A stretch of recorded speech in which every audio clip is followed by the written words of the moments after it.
ಖ್ಯಾತ ಕ್ರಿಕೆಟಿಗ ಸೂರ್ಯಕುಮಾರ್ ಯಾದವ್ ಉಡುಪಿಯ ಕಾಪು ಕ್ಷೇತ್ರಕ್ಕೆ ಭೇಟಿ ಕೊಟ್ಟಿದ್ದಾರೆ. ಕಾಪು ಮಾರಿಯಮ್ಮ ಗದ್ದುಗೆ ಪ್ರತಿಷ್ಠೆಯ ಸಂದರ್ಭದಲ್ಲಿ ದೇವಾಲಯಕ್ಕೆ ಅವರು ಭೇಟಿ ಕೊಟ್ಟಿದ್ದಾರೆ.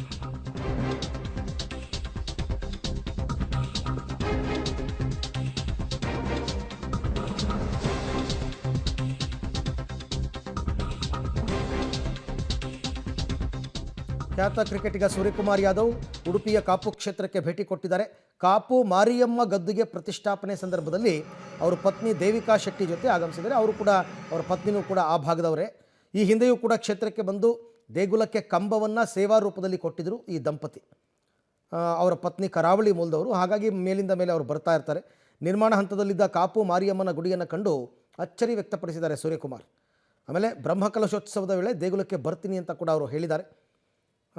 ಈ ಹಿಂದೆ ಅವರು ಭೇಟಿ ಕೊಟ್ಟ ನಂತರ ಅವರು ಟೀಮ್ ಇಂಡಿಯಾದ ಕ್ಯಾಪ್ಟನ್ ಕೂಡ ಆಗಿದ್ದರು. ತುಂಬ ನಂಬಿಕೆ ಅವರಿಗೆ, ಹಾಗಾಗಿ ಅವರು ದೇವಸ್ಥಾನಕ್ಕೆ ಭೇಟಿ ಕೊಟ್ಟಿದ್ದಾರೆ.